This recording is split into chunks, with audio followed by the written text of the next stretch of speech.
Hello everybody, and welcome back to the Classic Quest with HSR and your boy Chris Crow. Go. And Bonnie. I didn't Okay. get the memo to do this. I apologize. He started it. I don't know. with our third appearance of Bonnie, I know who she is. I just wanted to start this off by saying that. You're a little late. Yeah. Anyway, Chris, please introduce the album so you have your moment of glory again in the podcast So, before Bonnie For steals this it. great week's album, we decided to listen to the Notorious B.I.G. His album, Ready to Die. Yes, Ready we to Die. did. So a little bit of stats on the album. Came out September 13th, 1994. Dope. It has 4 singles on it, which we'll get to. The Notorious B.I.G. is comprised of the man Christopher Wallace himself. Yep. As Good name, right? As you may have known, Kind of fantastic a little bit. Puff Daddy was heavily present on this album. Yep. Back when Puff Daddy was, well, actually, he's I back didn't know to Puff Daddy. Yeah, was he cool switched his at, name some like a point. bunch of times. He just decides to go back and forth. So it went from Puff Daddy to P. Diddy to Diddy. Diddy Yep. to Puff Daddy. Okay, No, so- back to P. Diddy to Puff Daddy. No. Wasn't it his real name at one point? No, Sean Combs has just always been part of the deal, right? That's when he's acting and he appears in shit like That's The when Second he's for Carlito's real. Way. No, but like when he's acting, they still put like... No. his- Like we're talking 2000s It's like Sean movies. Diddy Okay, Combs. okay. Right? Like this is like look at the credits on the I believe it's The Second Carlito's Way movie and it's Sean Diddy Combs. Like, no, but as a rapper... But they still got the Diddy there, though. Yeah, but Yeah. Sean Combs... Gotta represent. He was just there, unfortunately, a lot on this album. I am not a big Puff Daddy fan. Fuck him. I don't really give a shit. I like Bad Boy because they happen to manage to get great artists, but then he shows up and... Kind of just...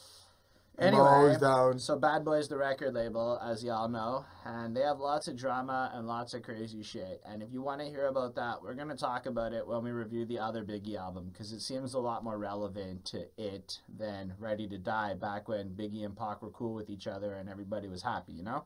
Yep. So... I was actually expecting a little bit of beef, but then I was like, oh. No, this is... No, this is when they were like, I think still like not. No, they were still hating each buddies. other. They were still... They were working on stuff together. Yeah, well, they had some connections to each other back in the day. I know that they were like, they knew each other. There was at least a few instances where they're on stage performing together. I think they did at least once. It's East Side to the West Side. Is that the song? No. I don't know. That's a whole different song. But I know that I've seen it. I looked into a lot of their... bringing both sides together. It's a beautiful thing. Well, they haven't really separated at that point, basically, right? they were just two artists working together before beef started. That's all it really was. Like, they weren't like buddy, actually, but it was like... No. It's a little more complicated than that in terms of the West Coast versus the East. But let's say that they were cool with each other and respected each other and had performed and done some level of stuff together pre this. Then Pac gets shot at one point, and I don't have the date on hand because I wasn't expecting this, but then after Pac gets shot, Diddy releases the track Who Shot Ya, allegedly without Biggie even being aware this was happening. Now, from what I understand of Biggie's personality, he was really just a chill dude who was about the music. He was very laid back, though, I find. Like, that's it. That's his well-known. So, like, Puff kind of handled a lot of the business shit, and when shit got released and pushed certain types of things on him, and Big just kind of did his thing and was sitting there. And so when Puff chose to release Who Shot Ya at that exact moment, it kind of led up to the moment of Pac's paranoia sparking the beef and a few other things. Don't know that much about it yet. That's why I'm going to delve more in. It's so fascinating. I've spent the entire week listening and watching various videos related to the West Coast, East Coast, rap beefs in general. I look forward to getting into it. Oh, it's going to be a very intense discussion. There are some serious fucking beefs to discuss in the future on various episodes. So there's a lot to go on about. And the next album has a lot more to do with the beef, I believe, than this album. So we're not going to touch it. Very interested. Right, so Chris, when did you discover the Notorious Big? I actually discovered B.I.G. back when, you know the movie Hardball with Keanu Reeves and all that, and Big Poppa's playing? When you call me Big Poppa. Yeah, I was watching it with my dad. And everybody got a little bit of a tear at that scene when everybody just starts singing the song. So, I'm a Big Poppa. Throw your hands in the air if you's a true player. Cause I see some ladies tonight that should be having my baby. he can get that pitch up. Yep. For real, I'm feeling it. I was young though. I was young too. Like it wasn't like last year or something. It was I was young, and so I actually put Big Poppa on my MP3 player. Okay. And jamming to that. I also knew Juicy. I also knew. Who doesn't know Juicy? Things Don't Change. Gimme the Loot. Like I actually heard more of Biggie in my life than I did Tupac, just because of the people I chilled with and knew. Like they listened to Tupac, but it was just.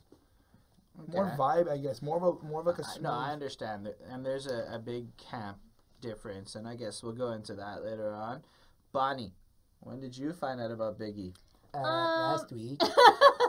No, I learned about Biggie probably in like high school. Okay. Like I remember hearing, I love it when you call me Big Poppa.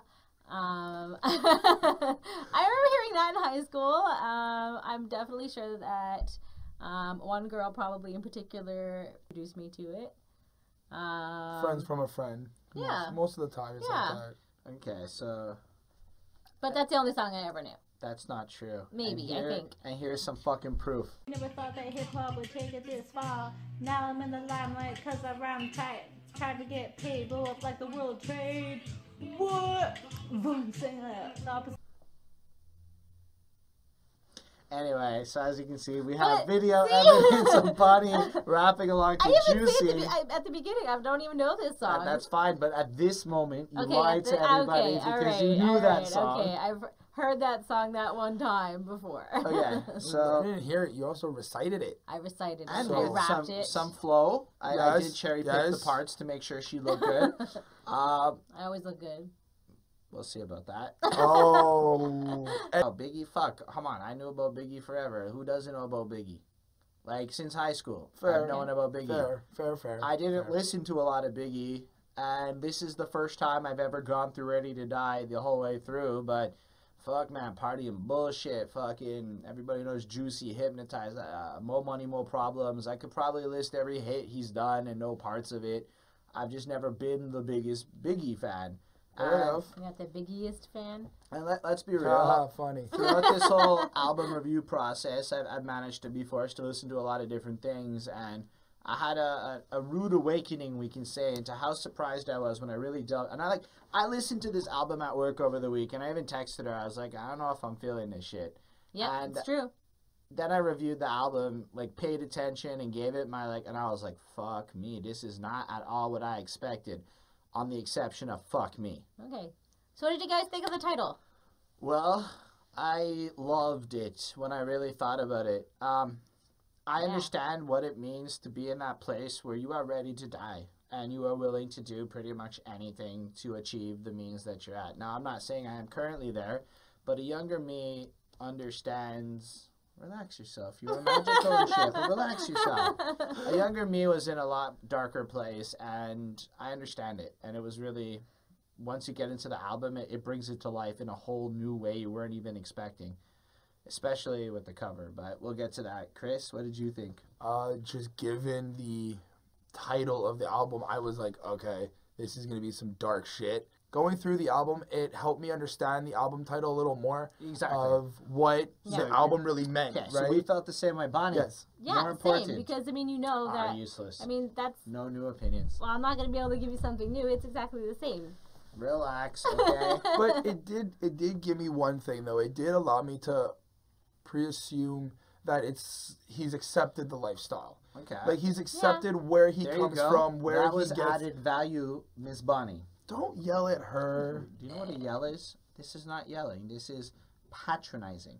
Oh. Okay, and then maybe because of the title, then we're going to learn about what's going to happen and the things that are going to take place on this album. What really fucked with me. And in real life. So the baby on the white background and the nothing else, really just making the ready to die standing there and like the Notorious B.I.G. Hold on. I have a theory behind that. Now, you know how there's this whole theory when you die, you kind of get reborn. Imagine the white light of the tunnel being like you coming reborn, right? So being ready to die, I felt like going through life and the album, how it's going to explain his life and what he feels up until the point he obviously made the last track. Symbolization of the baby, of him just sitting there as a baby, it kind of just shows like, is it a cycle? Kind of like... Given that Nas's album came out about 5 months earlier, do you think that Biggie saw the Nas album and then decided, then decided to make sure that we got plenty of experiences of his birth on this album? Yep. Yes. There's a... But, hold on. Hold on. The only difference I have to say is just Nas took the face. All right? It was symbolic of, like, the face. I found Biggie just was like, plop, here's me. Like, me. But that's what it is. But it's not. Him, but it's... Like, right front and center, and this standing is, out in front of a whole white background. And that's exactly it. That's exactly and you got to consider the fact that this album has a lot of vulnerability on it. Okay. A lot of paranoia. And really, it's just, like, this... Inside of Biggie is this young... child. That thing... And he is in this big white background, and the world is huge and scary, and I love... No, and I like that it shows that he's actually not that big. Like, he's a baby, he's little, and he's not even a fat baby. He's just a little baby. Well, we're all little babies he's like when the we start. opposite of being He happened Biggie. to grow up into a giant man. He's very large. A very lovely, loud Jamaican man named Chris. I think it's about time to talk about the intro. Like I said, Biggie wanted us to start this fucking thing with him being born. Yep. Like the very beginning. That's how the album out. Boom, he's there. But you know what? I find it funny that he did that because it's like birth, like the birth of the album, There's the birth of nothing Biggie. funny about it. I found it a little amusing. Real. Yep. It's just in your face, and the way. But that's why it's funny because it's real. And the way he sampled, and the way he sampled in this Superfly, this music. That was just, as he got older, the music aged with him. That was cool. It got harsher and rappier the more he got. Cool. Like, then he got into trouble, and he ended up in some jail. And then the mean old police officer at the end said, I'm certain going to see you back in. Now, Biggie did go to jail for about 9 months, I think it was, in 91, and it may have been involved with the sale of a certain narcotic that we know as crack. No, it was... was it not crack? It was 87. He was 17. Okay. Was it not crack? Well, it was possession of drugs, so crack, and for holding up the train that we hear about. The that train. Was an actual thing that happened. The train in the song when him and his boy right before he goes to jail. Right. That's an actual thing. Yep. And that happened, and then he gets out, and the mean old police officer doesn't believe him. It was truly one of the best intros to be called intro I've ever heard in the world of intros. And it's true because he had just come out of prison, and then that's when he started doing his rap. Yeah. So that's when he started releasing music and making more music and becoming popular. So for him, that was his stepping point into rap, and this is where we're coming from off of this song. Funny how he actually changed after he went to jail. I feel like so did Remy Ma. Bro. I'm telling you, I watched a Breakfast Club interview with Remy Ma that we linked in the Headspace episode. Fair. And she is apparently the model citizen. She does not break the law. She moved to a state that it was cool. You hear it in her voice. You hear it in her lyrics. Like, it's not... when we... Okay, we're not talking about that. Watch Headspace. Y'all want to check it out? Go check out that podcast. But... With Biggie, you also hear it in his lyrics. That's a valid point. But, but we'll get to his lyrics when there are real lyrics to talk about. No, of course. I'm just saying that it's nice to see that Biggie gave us that, the intro. I did... You know what, man? I feel like there's something to these albums we're reviewing on this quest. Now, I'd like to throw it in. This is a concept album. In the same way, Illmatic is a concept album. In the same way that... it tells a story. Well, maybe Straight Outta Compton is not so much of a concept album. Well, besides Rebelling. Yeah. But in general, Ready to Die, you can tell there's a story to the album. And I'm sure that this intro is not the first thing he recorded on it. I'm certain they heard the album and at least most of the way through, and this came to him. Like, this is the perfect way to start it. And it sets a tone, and it creates this wonderful experience that we're about to go on. And I'd like to say that relative to a lot of things like this I've rated like shit, it's got a 4 on 5. You know what? I actually, I don't know if it's because we did Nas Illmatic, but I felt like the intro to Biggie was also kind of like the intro of Genesis.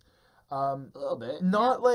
Not the whole fact that I get it, it's a different scenario. But you're right. But It's there the same was that kind of process setting. of the city and the way he I'm lived. willing to bet, though, if Yeah. we delve into hip-hop, a lot of intros were kind of, I'm this, I'm hard, this is who I am. Maybe there was like The Biggie story like a and step-by-step Nas's how to do story, it. well, their stories were like just real. And what's interesting is that a lot of their stories, I'm giving it a 3.5 on 5. I thought it was good. It was a cool intro. Again, you're like, here's his story before, he's kind of, starts off his music and just kind of telling you the time, the era, what he's going through, his family life, how he grew up, and where he's at kind of as he's starting this journey with us. No, straight up, I gave it a 4 on 5 as well. I liked the way he did it. I liked the way he implemented his lifestyle and his life. It was just cool. It was just a good song. It was a good song. Yeah. All right. But you know what? Things don't change. But things done change. So, like, I have never listened to this album before, like I said. I don't think I've ever heard this song before, and I've never really taken Biggie seriously. And then this song fucking just started, and I was like, okay. Now, I've come to appreciate the slower sides of rap over the last little while, and then his flow kicks in, and I'm like, okay, I get it. Look, I understand it. You guys have all Biggie convinced me. His flow is next level, and dude, nobody else can deliver it like that, and nobody else is that, and that is fucking cool, and I have to give him all due diligence and fucking props, and look, the beat is fucking sick, the track is fucking hype, it's a straight 5 on 5. It's a tale that is like, look, back then I sold crack, now I rap, things changed. And he does it with beauty, and I really liked it. I gave it a 4 on 5. Fuck off. This is not going to be fun, of course. I gave it a 4 on 5. I liked it. It was really, really good. It was really, really, really, really, really fucking good. The message was good. The story was good. The way that he was like, he just came out of jail from the intro, and then it was like, things done change, and it's like everything around him is just different. It was really good. I just... Chris, I have a question. Yeah? Do you remember back in the day how he was knee-deep in the crack game, and now I do. he got saved by the rap game? I respect that. No, I respect that. I respect that life change. I do. I just... Biggie, sometimes I kind of just go like... that was cool, and then he lost it. You're not even contributing. You're just... Fuck you. You cannot make that statement. My relating opinion says it's not as good. You know what? Fuck you. Give us a reason. What did you not like about this song? I don't like his flow sometimes. What about it? I don't like the weird pauses, It's all about rhyme patterns for me. Timing is perfect. I know. Don't get me wrong. I like the way he delivers some of the tracks, but sometimes I'm just kind of like, I'm in this vibe and I like what he's saying and I'm going along with the rhyme scheme and then he cuts it and I'm like, whoa. But he never... never... It's not that makes a difference. It's the fact that sometimes when he speaks, you can't even understand what he's saying. What?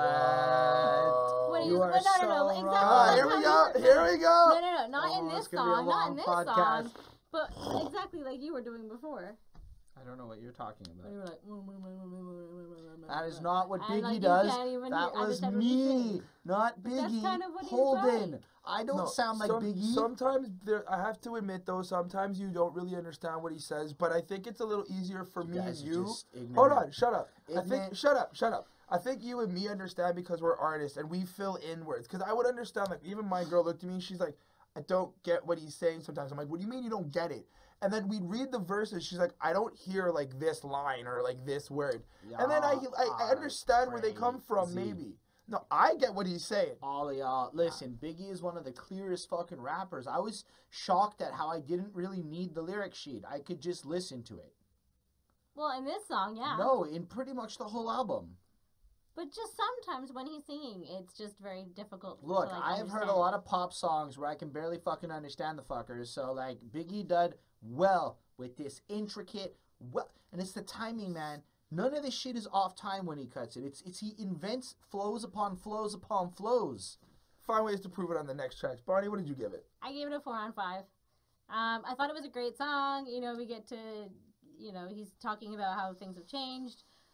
From the past and how things used to be a lot more peaceful and happy and people got along, and now not really like that anymore. There's a lot more violence and crime, and it's not safe, and kids can't even play outside where he grew up anymore because of he says about the chalk lines, and he talks about the stresses in his life, including the fact he says that his mom has cancer, and I found out that she had gone through 2 bouts of breast cancer and survived. So yeah, good for her. And Mrs. Wallace. Yeah, and so he's just kind of talking about that. You're getting to know his life, and he is talking. This is the first time where you get to like really see his flow and hear his flow. It's amazing, and it is really good. It's amazing. It's already better than I expected. There's like no rapper that could do that flow and make it sound good. That's why it's amazing. Think about it. You try to do that flow, it sounds weak. No, when Biggie does I don't disagree. Okay, fine. Chris, give me the loot. Give me the loot. This song is cool, but let's let Bonnie talk first. All right. Okay. Shut up. Well, I like the jazzy, scratchy DJing bit at the beginning to start with. I liked. So it just talks about him wanting to be a dad a little bit, and then in the chorus. Portion. Okay. And then the chorus is super catchy. Give me the loot. Give me the loot. So it's a fun song to like sing along to. So okay, then what happens is that him and his buddy, they steal a car, and then they get chased by the cops, and then they're like, wow. I love how she says it so generically, like it just happens all the time. Well, They get chased by the cops. Well, Like, to be fair, when Biggie raps about it, he kind of makes it sound like it's a Tuesday. Yeah, and he's just like, well, I have to kill if I have to. And then he has to, and then he kills the cops, and he says, take that, motherfuckers. And did you wait all day to say that? Yeah, a little bit. no. You can see it in her face. Okay. And yeah, so it's just kind of telling you about how bad he is, and that he don't give a fuck, and he just wants some money, and yeah, that's it. I thought it was so cool how he had like the old Biggie voice and the young kid Biggie voice, and it's like he was really good. 2 characters on this song, and I bet when he rapped it, he just flipped I between thought it them was cool, like the seamlessly. way like it sounded so different, like. And I like how at Genius.com it's like young, erratic Biggie and old, knowledgeable Biggie. Oh, I don't know. And like, and then yeah, nothing really to add to it. It's the vicious villain Biggie popping through, describing his life of crime and vilified, and it was just grimy, and It was really grimy. it's at this point in the album you kind of realize that you can't look at Biggie with an ethical lens, because you will not like this album if you adhere to proper morals. Like, if you think political correctness in 2017 is a good thing, like the other albums were don't listen to this. like nice compared to this one. I mean, you start to understand why. I mean, by track 3, you're already starting to understand why he's ready to die. Dude, I mean, look, the song is great. I like the straight bars. I like how he goes 5 raw. on 5 How again, he bro. goes is 5. It's definitely 5 on 5. But I was just like, all right, this is a little twisted. This is a little insane. But this was a reality of the era. And I get it. And dude, don't get me wrong. I totally respect it. I'm just like, yo, mad savagery. Mad savagery. Like, 90s he's was like, a he doesn't strange give a fuck. time. He's just, okay, yo, run up on a bitch. Take the gun here. Pop this. Take this. All right, bye. Oh, fuck a cop. Bang, bang. Like, Well, that's what he was doing until he went to jail. well, clearly. So, give me the loot. Anyway. Bonnie, what did you give the Give Me the Loot I track? gave it a 4 on 5. Okay, and why did we get a 4 on 5? Well, like I said, I thought it was good. I thought it was catchy. Like a decent song that you could kind of sing along with. But Ah, shit. the ending though, like. Okay, just to be fair, he's smoking a blunt. Like, just to be fair, it's he's so smoking. gross. Listen. It's If like, ever you don't need decide. to record that. Listen, he absolutely wanted to It was very record gross. that he had, in the words of Ludacris, the sticky, icky, icky. And that his The sticky loudest pack was out so there. icky that it made you feel icky to listen to it. Blech. He proved his point that he's got really good herbos. Ew. All right, now we should move on to the following song because it's going to be quite a lengthy journey. Oh my god. Let's talk about Machine Gun Kelly. Funk. Yeah, Funk. Oh my god. Wave. Stop. Wave. Oh my god, no. What the fuck are you two doing? You know we're Attacking. recording, right? She. Okay, listen. Back to the podcast. Machine Gun Funk. Funk is, from what I can tell, the marijuana substance that he is moving in the drug dealer capacity. And so when he lives and dies for the funk, it's a double entendre. I was just translating because Bonnie's like, oh shit, I have to redo my notes now. Because I thought it was a nice song about funk music. That's the first thought I got. But then I really listened to it and I was like, oh, Listen, this is interesting. This song is just, my crime life and my rhyme life are kind of like the same thing. I just replace criming with rhyming. It's true. That's the song. And it's another song that's like, don't do drugs. I got off of drugs and replaced it with rap, and that's my not like doing drugs. We're talking about selling drugs. Selling drugs. Whereas doing drugs is, depending on the drug, something Mr. Biggie Smalls is a big fan of. I don't want to go on more about this song personally because to me it's just a less good version of the last two.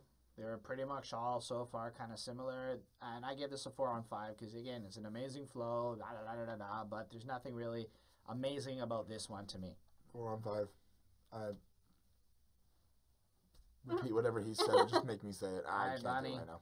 I gave it a 4.5. You like this one best? I do like it. I love it. I think this is probably the only one that I said potential save that I would actually like keep this song. Yeah, until you get to like somewhere halfway through the album and you're like, oh. There are some other good ones, but I really do like this one. I like the sound of it. You live for the funk. And I live for the funk and I die for the funk. Oh man, I was like a rapping for Jesus lady. Okay, that's was unexpected to know that Bonnie would rate a Biggie song higher than I. Yeah, I like this one a lot. I guess it's a warning. So Bonnie, what did you think of this song? It was pretty cool. I ended up giving it a 4 on 5. What? Why? Well, I like the concept of it. It was a very cool concept. So we have Biggie's friend, Pops. So who is Pop? Pop is just an arbitrary friend.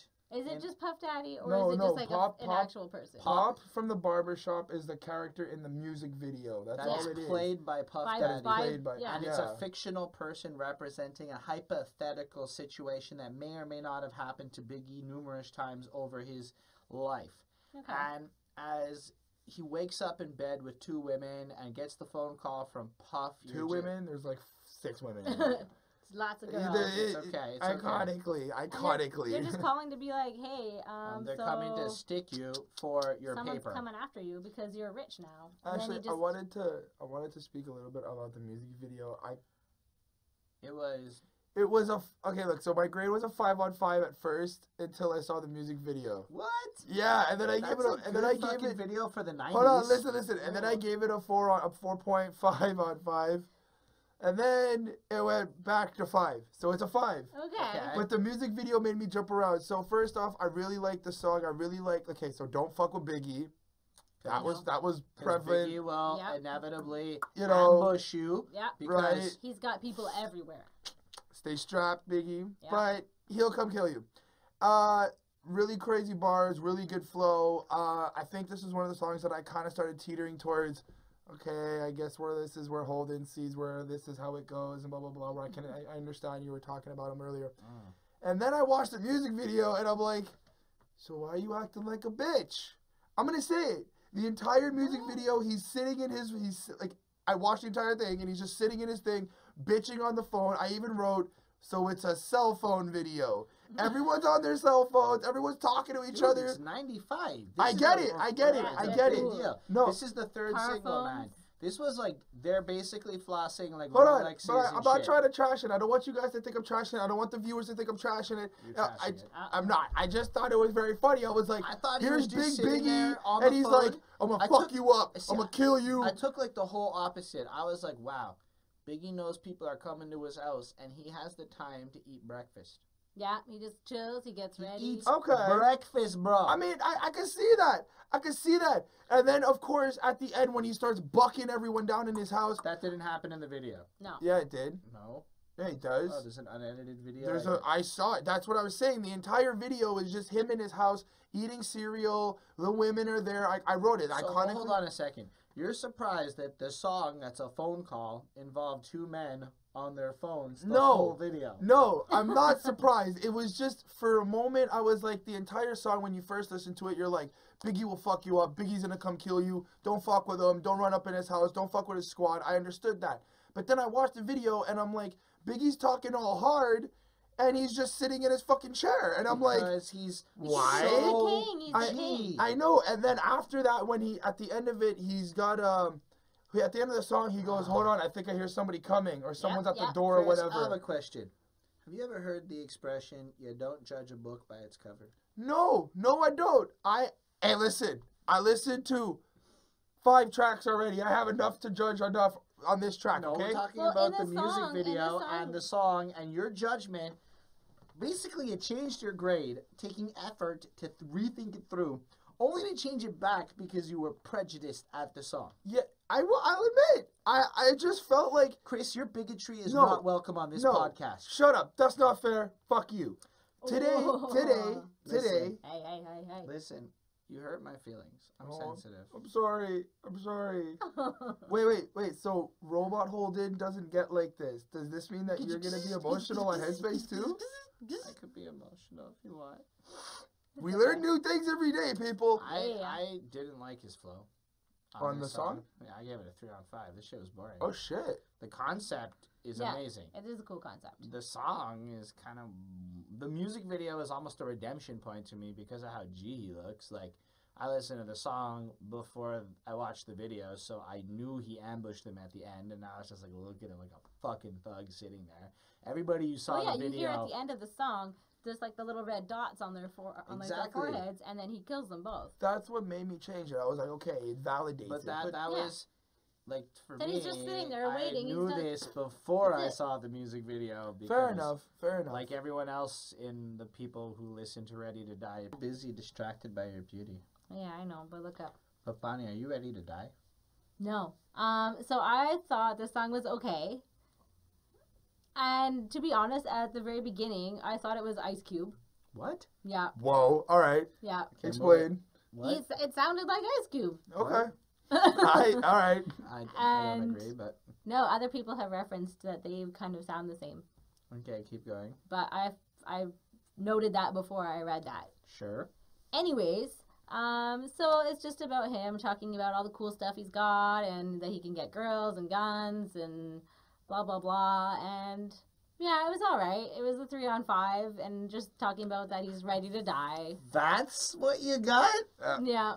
Okay, I feel like sometimes Bonnie can find... Now that that's been said, let's have the real Chris, she can find a prophecy in a song about bubblegum. But the song with this level of depth... Listen. It's you like... will always find prophecy in a song about bubblegum. Dude, this shit was like... I put the headphones on, and all I heard in his voice was the voice of a man who is ready to take his own life because of the pain. Yes. Because he's so desperate. Yes. It's not Everything like he can get this. It's that he's just on the edge. He's just doing things. And dude, the realness behind this song, like, he's realness. also living in a place where these, dying happens on a regular basis. And the things that he's involved in. This is like his guilt. And this is like he has at this point. He's realized that he's fucked up and done so many stupid fucking bad things. That he has a terrible, history of crime and violence. And he's trying to, he can't cope with it all. This is his realization song. This is where he admits to everybody, he's like, I'm a total fuck up, but somehow, the way I got this song is like, he's ready to die because he feels like he doesn't deserve what's happening to him. He feels like he doesn't deserve the money and the fame because he was such a in general, this was really cool. The reckless abandonment, the way that the world has put him to this point where he's ready to die. This song's a 5. The song is clearly a 5. I feel like we're collectively disappointed in you. I'm sorry. Like you find a song that has more pain than anything in the emo genre, and you're like, this was bland. And then Warning or whatever gets a higher mark. Wait. Did this song have a music video? Which one? This song. Ready to Die? Yeah. Did it? No. No, of course So not. I think because she got to see the Warning music video, I feel like maybe that's why she kind of gave it a higher mark because there was more to see. No, I marked these before. I actually gave it a lower mark. Listen. It was 3.5. Listen. I tried saving you, but No, Bonnie, clearly you were just like, no, I'm gonna stay in this hole. It's I know, okay. it's not a Bonnie's hole, it's my opinion is ready Fair to enough. die. Rough. Okay. That is. Let's say this is a song you need to hear, man. If you're ever dealing with some shit, hearing Biggie dealing with shit will make you feel less bad about the shit you have to deal It kind of with. makes you go like, why am I crying so much? You know, you just feel better, like, okay, let's go do some work or something. I'm just I'm gonna not go there. home. Like, Anyway, it makes you appreciate the fact that you have at least one more chance. Honey, give me one more chance. No. Really? Let me guess. This song was really annoying and obnoxious, and you didn't like it, and No, it was okay. I gave it a 4 on 5. so you're okay with Biggie enjoying sex? That's an interesting subject for you. Well, yeah, he's just, bragging. I thought it made me laugh out loud, actually, when he started talking about his penis. Were you like in public, like, oh my, Biggie? oh has a golly dick. gee. No, man, I have to say, I appreciated the intro of this song, but I could have done with this being a skit and not being the first minute and so of women calling him up and complaining. But it was proving that, he's got all these girls. They all want him, I'm and certain. then he's just screwing every single And girl. when it comes to sex, I'm simple. Oh, it was such a great He's start, just being man. honest. It's funny, though. I thought this song was fucking really cool, man. The beat is amazing. The flow is amazing. It is one of the best hooks on the album. And then let's talk about the video for a minute. So this is the 4th single off the song, just to put it out there. And there's a part of this video. Okay, they're in the club. They're mopping around. There's like nothing happening. Yes. And then this is what Puffy is in the hot tub, looking up at Biggie like this. Like, Yeah. And he's oh my god. He's creepy. touching the woman's foot, but like he's just staring at her. I'm so creeped And out like, right now. it's so weird. It's But like, you know what was fucked with me? And this is what really got to me. They're all like, Biggie, give me one more chance.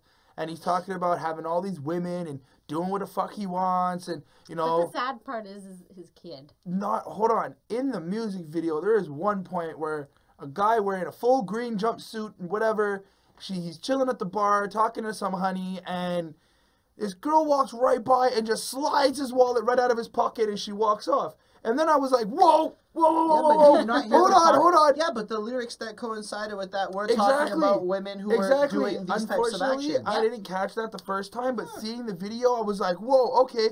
Heard it again, and I was you like, have to catch it again. now Listen. it's not just about the women he's with. He's also taking it to a level of, I'm with these women because these are the type of women that surround me. Wow. These are the Yeah, type but of women where that... he's Let's be growing real. up There's is a not whole a song place- dedicated to that subject Yeah. we'll get to. Yeah, that's true. However, I think this song is fucking hype, and if it were not for the fact that I do not want to listen to those phone calls, and I listened to this 4 or 5 times now, those phone calls do not. Like, you start memorizing the phone calls, and you're like, reciting them a bit on the bus, and you're like, okay, this is weird. And if it wasn't for the phone calls, I'd have given it a 5, because it's worthy of a 5, but it's a 4. Yeah. Similar? Yeah, no, look, I'll give it a 4.5. The next thing is Fuck Me, and I'm not going to put the fucking cut here. Yeah. We'll just change the title, as you'll have seen. This is the shittiest thing on this fucking album. I don't know why it's here. I don't know why he did this. I mean, I get maybe right after One More Chance, okay. Well, I think it's just look, trying to prove that you can get... So it's Lil' Kim and him simulating sex in the studio on a chair, and they're talking, and then he's like, fuck you, bitch, in like this tone of It's voice. basically that's just weird. them You know having what? like gross, dirty talk. You know what? You I eat think... chicken wings, you I think the nasty whole ass point- fucker.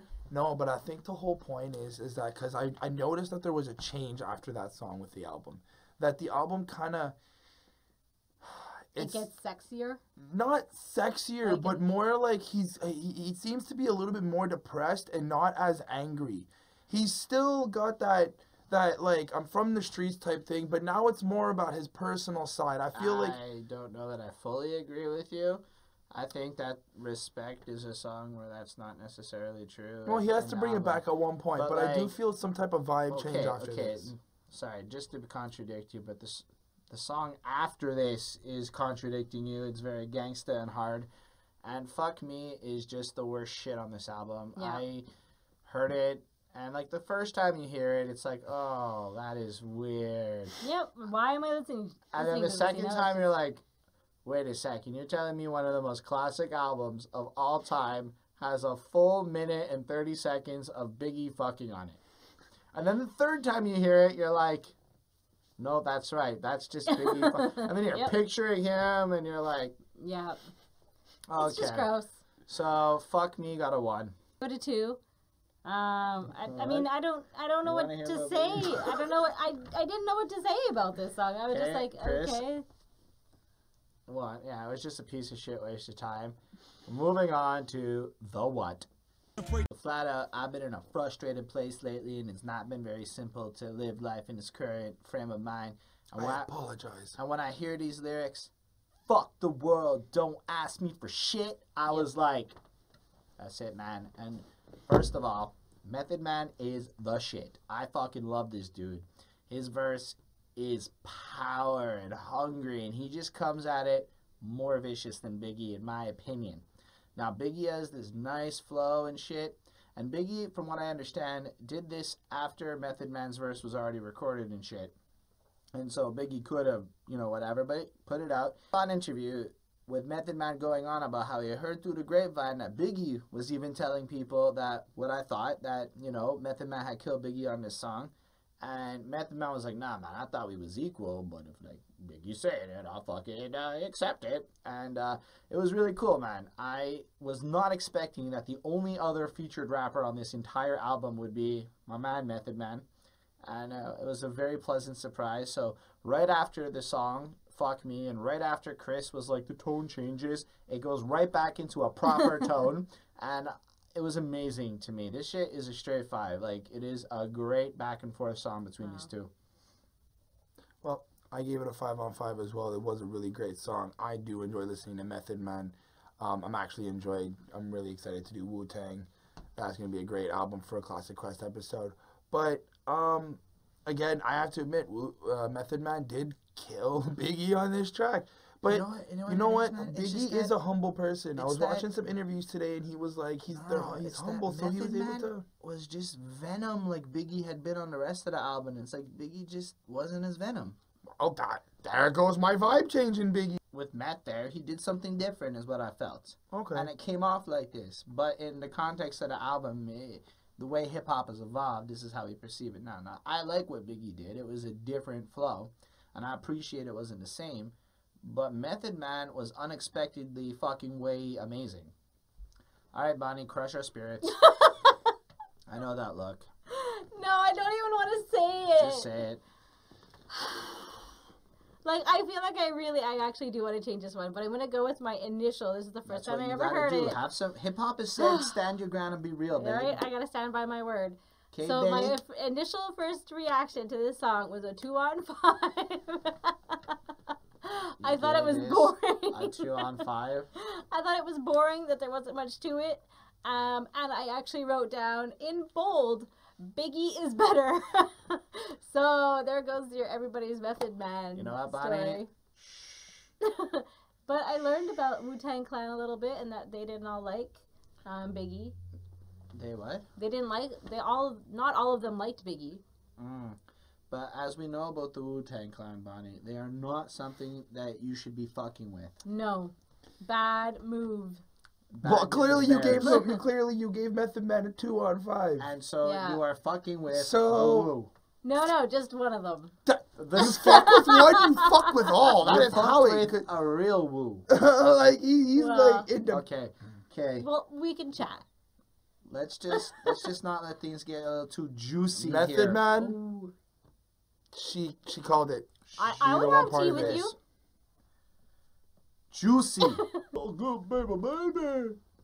It was all a dream. I used to read Word Up magazine. Salt and Pepper used to be bumping in the limousine. He said about the whole Wu-Tang thing. I gotta say, the way he goes, it was just a dream, is real similar So the way he says it on Cream from the Wu-Tang Clan, just take a holler at the track Cream. We'll get there, don't get me wrong. Well, maybe Biggie liked the Wu-Tang Clan, but the Clan didn't like him. It's possible. And I don't know, maybe there was some biting accusations going on, because clearly it was very similar. I just had to throw that out there. I've always thought that, and I wanted to say it on the record. On the other hand, this song is the perfect fuck you to all of his haters, because, yo, what could they say? He dropped out of high school. And then he ended up getting that life that he really wanted. And the video, and this is the lead single, right? This is the song that Biggie came out with. Yep. And the video is like he wants to become like this Scarface, like, no, sorry, that was Nas. Biggie wanted to just get rich and shit. And you see it in the video, how he ends up at the end being interviewed and all this stuff. And, well, it was almost like a self-fulfilling prophecy. There's nothing to say about this song, because I didn't know, and now I know, cracker. 5 on 5. Absolutely. There's not much to say about the song. If you haven't heard the song, you got to hear the song. And then when you hear the song, you understand. Like it's just it. It's like when you know, you know. It's the way my man Biggie put it is best. What did you give this song? I gave it a 4.5 on 5. I liked it. You didn't give Juicy the perfect 5 like it deserves? No. Why not? I didn't get the title. Life's just juicy, baby. I didn't get it. But it was about, like, his struggle and about how he achieved everything. And, you know, he came from Brooklyn. You took off a half a point because of the name of the song? Well, I didn't get it. Okay, you know what? Life is just an everyday struggle. So another fantastic song about, you know, the crime life and his struggle and all the shit that's going on. You really thought it was fantastic? I didn't think it was too special. I thought it was a great song. I don't think it's a 5 on 5.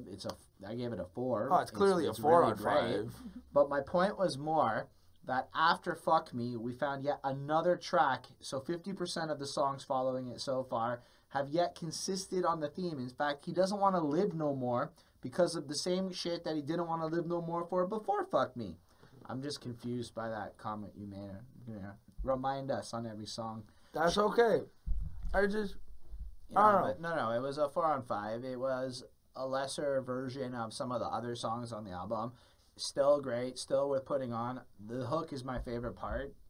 It has got a great flow to it. It is the best part. That's the only reason why I gave it a 4 on 5. And Bonnie? I gave it a 3.5 on 5.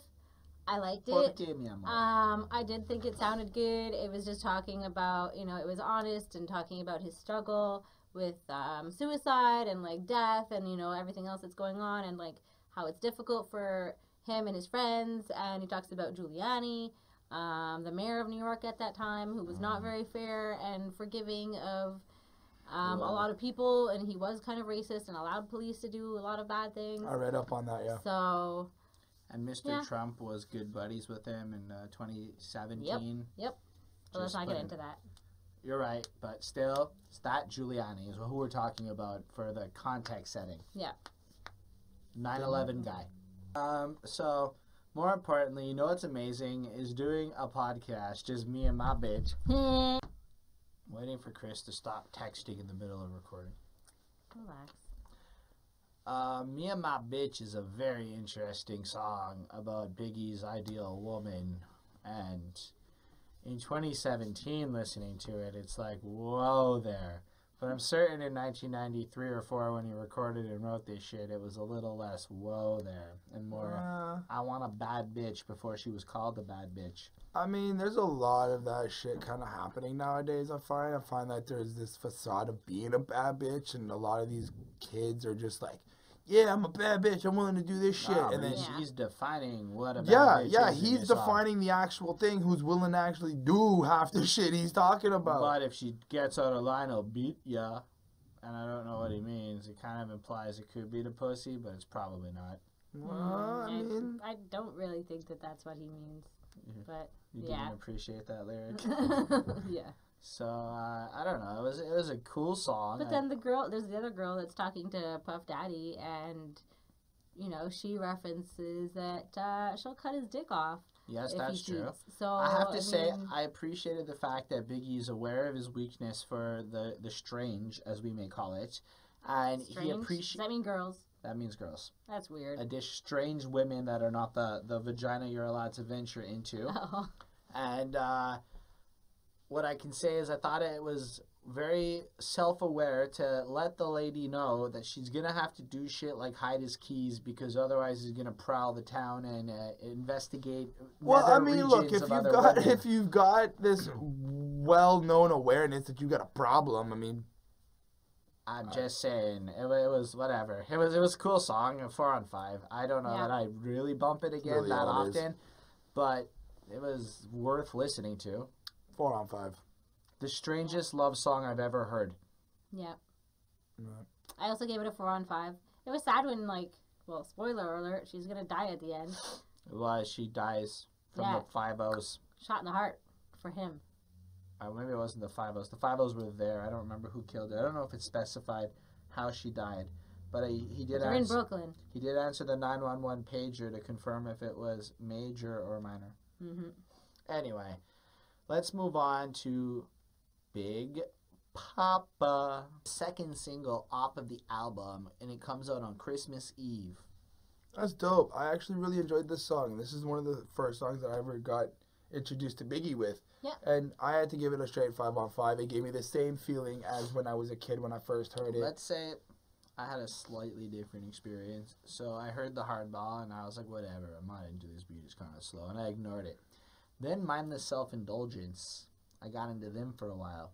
And their cover of Big Poppa is amazing, and I fucking really, really, really like it a lot, man. Clearly. And, then I went to this album. I don't know this guy. And I was like, okay. Listening to those lyrics with Biggie doing them and that beat now at this age was really nice. It's so amazing. It's so smooth. And, like, you can just picture Biggie in the jacuzzi smoking L's while she does him. And What does that mean? I hear a whole bunch of people talking about that. Smoking L's is smoking a large paper at king size. See, Bonnie is confused because rappers use the word L kind of indiscriminately for I multiple feel like purposes. I hear it in all kinds of songs. Like, even in other cases, he might take no L's. No Yeah. losses. That's not the I've same heard thing that. as smoking an L like Nelly did when you took a ride with him. That Ah. was some Indo you were consuming. All right, good to know. That's right, Mommy. When you were singing, you were talking about smoking weed with Nelly the whole time.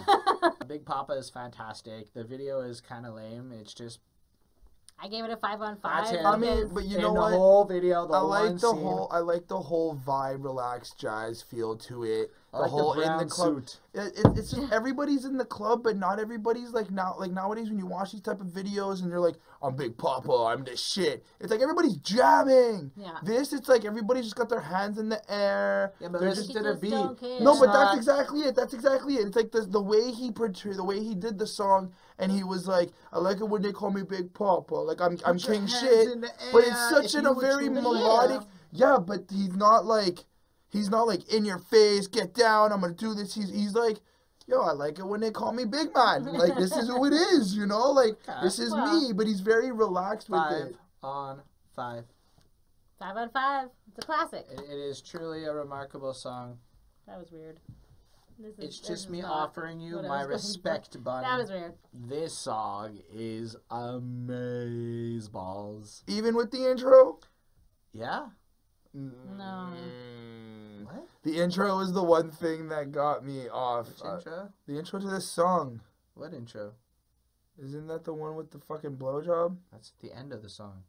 Oh. The blowjob is the outro, guys. It's how the song ends. It doesn't start I with the totally blowjob. thought it was the intro. It starts with the girl with what's her fucking name? I wrote it down. Starts with Diana Diana. King fucking coming Yes. in with the killer fucking vibes, and Biggie starts rapping about being in the womb and he's Being not born. yet born, and the whole first verse is literally Biggie coming out the vagina and everything, the umbilical cord stuff, and I'm like, Very, very graphic. in my entire life, I have never considered that in a rap song. I've never encountered that, like a rapper rapping about being born.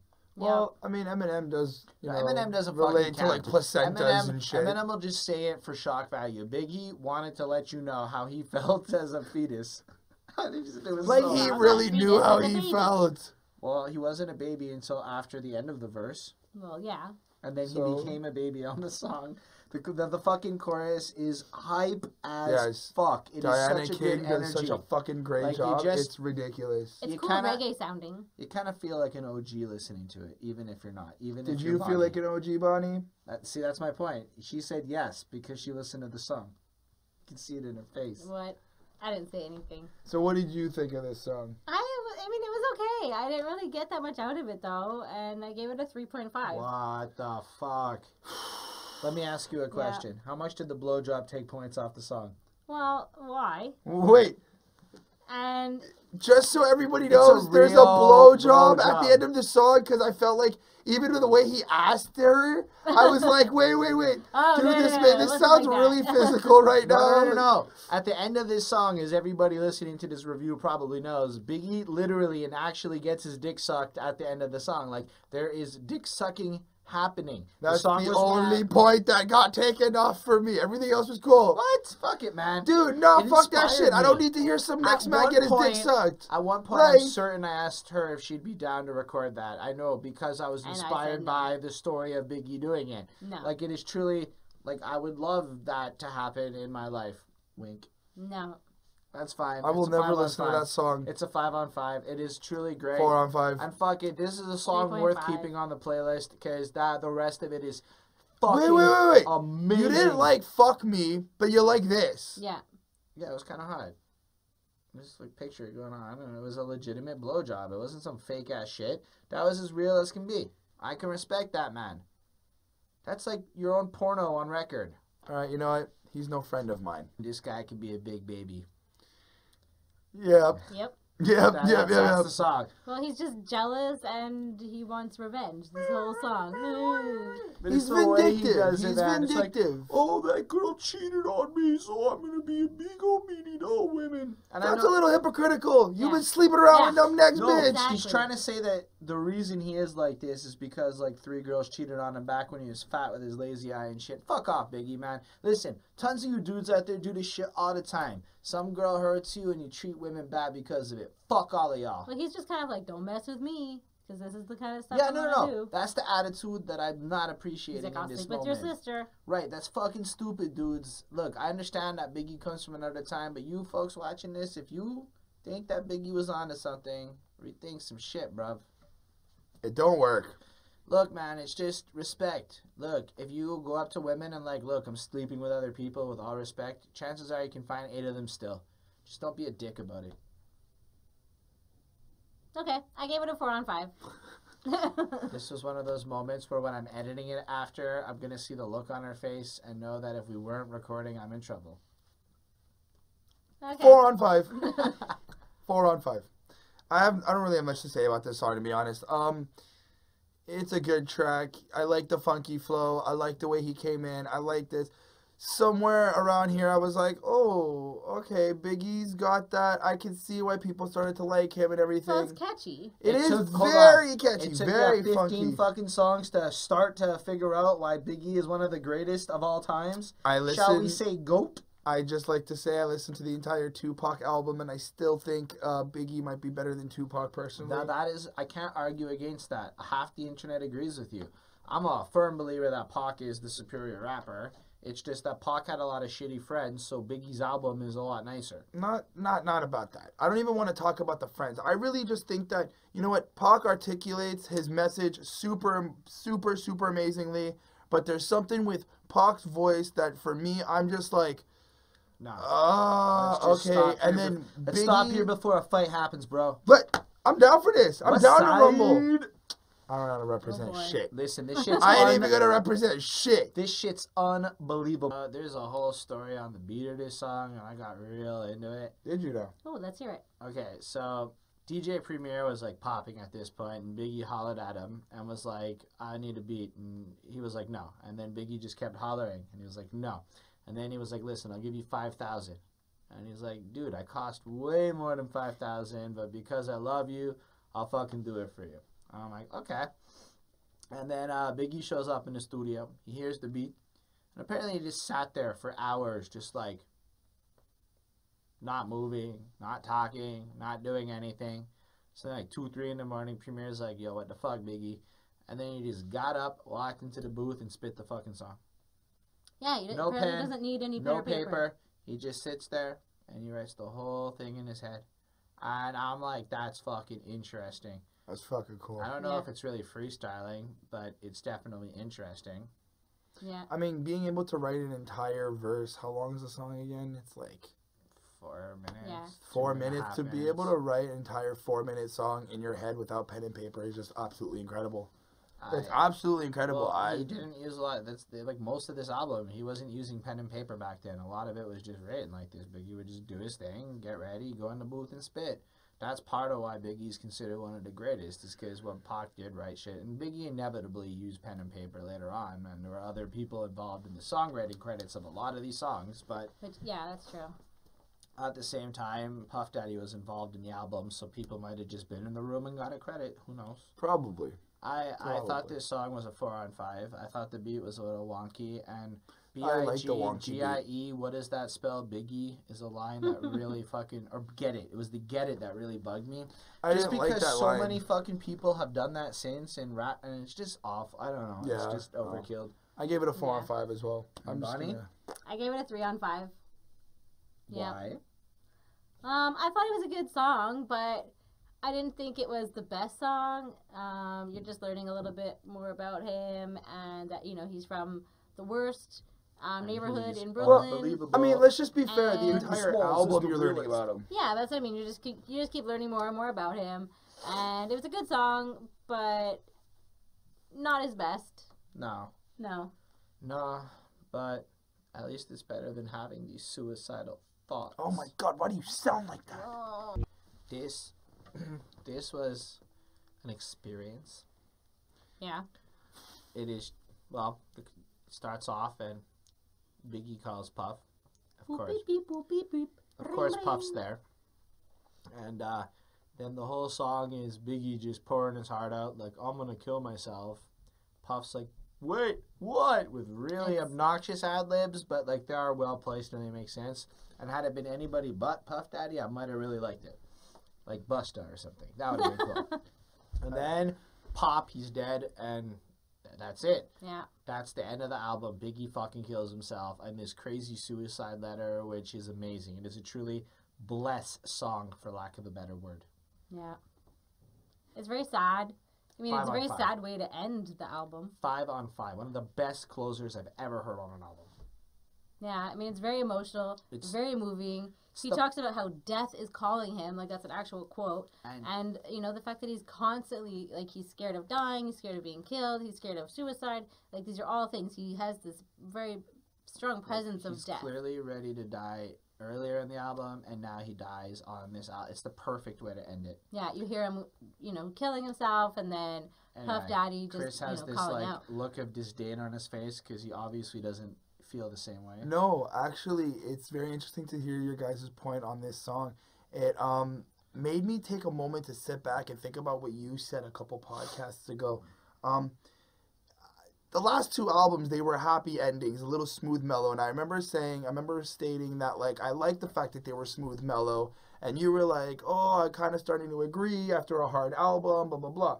And then I started thinking about this track, and I'm like, no, this was done perfectly. Exactly. This was done amazingly, because the entire album, if I think if he would have ended it on a happy note, it would have been whack. It would have been way off. Because you're not supposed to be happy during this album. You get the happy vibes, but you're supposed to kind of understand his life. Supposed to, like, feel better. Yeah, no, straight 5 on 5. Straight 5 on 5. I gave it a 4.5 on 5. Why did it lose a point? If you say Puff Daddy, I Well, don't no, find that I mean, acceptable. it's a very sad song. It's really not one that I would want to listen to, like, every day. I wouldn't want to download I know, it. but It's fair. a very good But song. just to put it in perspective, in the way that Eminem Stan is a excellent, perfect classic, undisputable, this ranks Yeah, but like I also that. don't want to listen to Stan And that's why, being but killed Stan every is day. still a 5 on 5 because it's a perfect song. There's nothing wrong with it. In the same way, this is perfect, except for Puffy. You can't judge her on how she rates her things. But I also, Absolutely another can. thing, I mean, if we're going to, like, kind of sum up the album as well, I mean, it ends, the album started in the intro, it started with the first sound you're hearing, a heartbeat, and the last thing you hear in this is a heartbeat. Yeah. So it starts. It's life to death for him, and that's why it's called Ready to Die. And he's born twice on the album. Yeah, born again. Okay. I gave the album altogether a 4.2 on 5. It is a classic, indisputably. No, it's a 4. I gave it a 4.4 on 5. It's a classic. You gotta consider if Fuck Me wasn't on there, the mark would have been higher. Yeah. And you, Bunny? My overall rating was a 3.7. I wanted to say something because I gave Nas's Illmatic a 4.8, as we can recall, and when rewatching the editing, Chris did not give it a 4.9. He gave it a 4.8 and can't do math. Just gotta put it out there. Maybe I'll double check my math. But I gotta also say that Nas got such a high mark on an album that was 9 actual songs long with a very short intro, and That's Biggie true. banged this out with. Granted, there's a shitty little interlude. Otherwise, 16 power tracks, because that intro counts as a full thing. And that 4.2 is really a heavier weight than, let's say, the 4.8 of Nas at this point. You know what? In some way, I guess it just kind of think it's worth equivalates. noting. I guess it kind of equivalates, given the fact that he's got more songs. I mean, if Biggie was able to pull out and bang out 9 perfect tracks without a shitty interlude and all this stuff, would it possibly could be compared to Nas? I don't know that there's much you could have done to this album to have made it, like, you couldn't take these songs off, and that's the thing. It's Fair enough, Yeah. fair enough. But you have to Still also need think, them. like Biggie had more to show on more songs. But that's why. And because of the wider array of things, there was the higher likelihood of me not liking something, whereas Nas almost played it safer and wrote this thing, and I appreciated it, and I kind of wish Illmatic would have been longer. A little bit, having heard this. I don't know. Anyway. We're like really pushing this episode. I know it's longer than normal. Sorry, guys. Next week, we're talking Eric B. and Rakim, Paid in Full. It's been a pleasure to have y'all. Subscribe, like, share, comment, correct us. Tell Bonnie she's lovely. She got new hair. Tell her it's New hair, wonderful. I'm like a unicorn. And, yeah, okay. And anyway,